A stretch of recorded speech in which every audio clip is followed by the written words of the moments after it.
Bismillahirrahmanirrahim. Assalamualaikum warahmatullahi wabarakatuh. Perkenalkan, nama saya Riki Subagya dengan NIM 21311173. Saya dari kelas D. Di sini saya akan menjelaskan anatomi osteologi ekstremitas kranial. Anatomi osteologi ekstremitas kranial dibagi menjadi 4 regio. Baik, di sini namanya regio cingulum membritoraci. Yang di sini namanya regio brachii. Yang di bagian sini namanya regio antebrachii. Yang terakhir yang paling bawah sini namanya regio manus. Baik, pada regio cingulum membritoraci ada 3 os. Yang pertama namanya os scapula. Yang kedua namanya os coracoideus. Yang ketiga namanya os clavicula. Selanjutnya masuk pada regio brachii. Pada regio brachii ada 1 os, yaitu namanya os humerus. Baik, pada bagian regio antebrachii ada 2 os, yaitu pertama namanya os radius, yang kedua namanya os ulna. Baik, selanjutnya pada bagian regio manus. Regio manus ada 4 os. Yang pertama ossa carpi, yang kedua namanya os metacarpi, yang ketiga namanya os sesamoidea, yang keempat namanya ossa palang.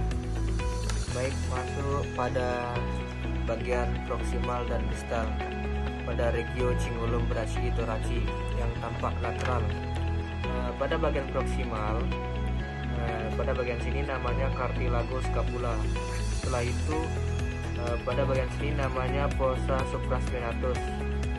Setelah itu pada bagian sini namanya fossa infraspinatus.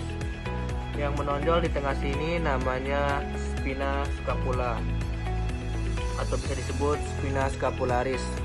Pada bagian sini namanya yang menonjol tajam acromion. Pada bagian bawah sini namanya column scapula. Baik, masih pada bagian regio cingulum membritoraci.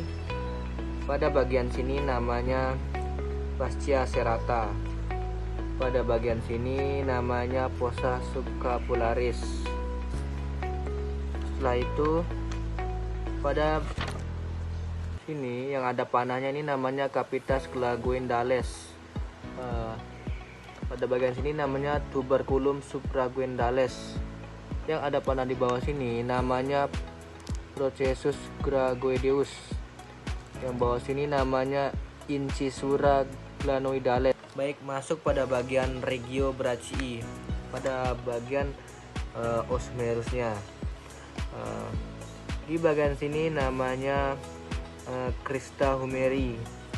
Pada bagian sini yang agak menonjol namanya tuberositas deltoideus cranial. Pada bagian sini namanya tuberositas teres mayor. Baik, pada bagian ekstremitas proksimal humerus tampak dorsal. Yang ada menonjol di sini Pak, atau ada kayak seperti benjolan. Pada bagian sini namanya tuberositas major. Di sini namanya tuberositas minor. Yang bagian tengah yaitu namanya tuberositas intermedius. Yang di sini bagian tengah sini namanya caput humeri. Pada bagian sini yang seperti cekungan namanya sulcus baccipitis. Baik, masuk pada bagian distal. Di sini pada bagian posterior view, di sini namanya olecranon fossa. Baik, selanjutnya pada bagian anterior view, di bagian sini namanya medial epicondali. Di bagian sini namanya candylus medialis. Di bagian sini namanya candylus lateralis. Di bagian